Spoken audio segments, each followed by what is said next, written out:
Bismillahirrahmanirrahim. Şeyx Abdurrahman Sə'di rahimehullah Teala El-Fevâkihu Şehiyye adlı kitabında buyurur. Kim nəfsi onu istədiyi halda Allahın qadağan etdiyi günahlardan əl çəkərsə, Allah onun qəlbinə iman yerləşdirər, sinəsinə genişlik və rahatlıq bəxş edər, ruzisinə bərəkət verər və bədəninə sağlamlıq nəsib edər. Abdurrahman Sə'di rahimehullah Teala bu sözləri ilə Qur'an-ı Kərimin bizə öyrətdiyi ən mühüm qaydalarından birinə işarə edir. Hansı qaydadır o? Mən təraka lillahi şey'ən avvadahullahu xeyran minhu. Kim Allah üçün bir şey tərk edərsə, uca Allah ona tərk etdiyindən daha xeyirlisini nəsib edər, verər. Bu qaydanı Allah Subhanahu ve Teala bizə İbrahim aleyhisselamın qissəsini, hekayətini örnək gətirərək bildirir.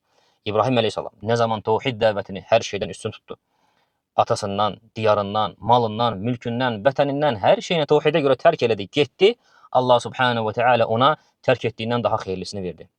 İsmaili və İshakı. Birindən ərəblərin böyük bir zürriyyəti, hansı ki Rasulullah sallallahu aleyhi ve sellem də onlardandır, digərindən isə İshakdan Bəni İsrail verdi. Və ümumiyyətlə, hər şey bu cürdür. Hər şey bu cür qarşılıqlı, əvəzlidir. Allah üçün tərk edildikdə Allah ondan daha xeyirlisini verir. Necə ki İbn Qayyim kitablarının birində bu məsələyə çox gözəl bir örnək verir. Deyir ki, kim Allah üçün gözünü haramdan çəkərsə, Allah Subhanahu ve Teala o gözə Furqan bəxş edər. Furqan bilsən nədir?